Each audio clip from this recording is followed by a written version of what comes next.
मिथिला धाम पावन भेले। मैथिलानी सब बड़ा सुंदर सन व्याख्या करिए, सुंदर सन भाव में गुना। धरी नगरिया जियो मरल भगिया,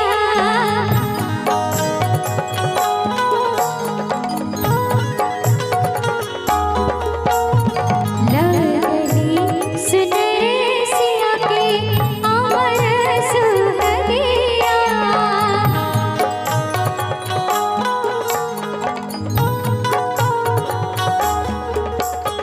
धरी रे नगरिया जियो मरल भगिया, लगली सुनर सिया के अमर सुहगिया।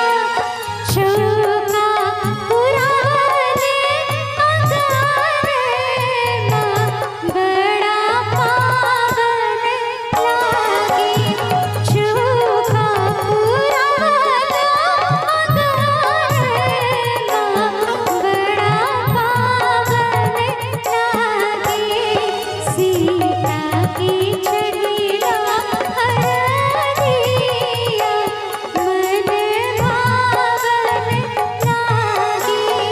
सीता की चढ़िया हरदिया मन भावन लागे।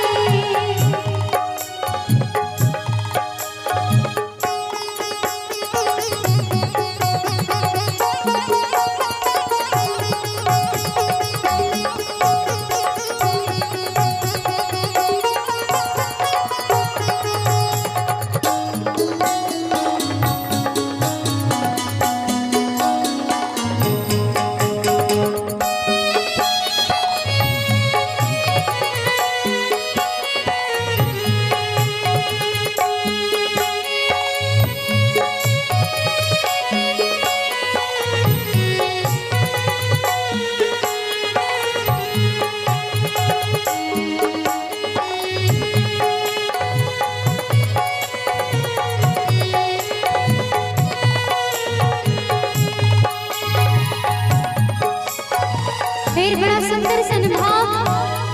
एक बेटी के विदा करे में ओकर बाप के की हाल होय छे। कोन दुविधा में फंस जाय छे बेचारा। ओई बापक दुख के एक गीत में वर्णन छे, जो कोना के अपन आँख के पुतरी के दूर करता अपना से गुना।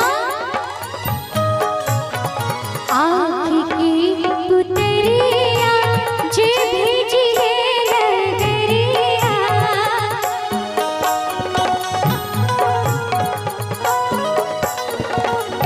हम अपन आँख के पुतरिया अपन बेटी के कोना के विदा करिए अपना से।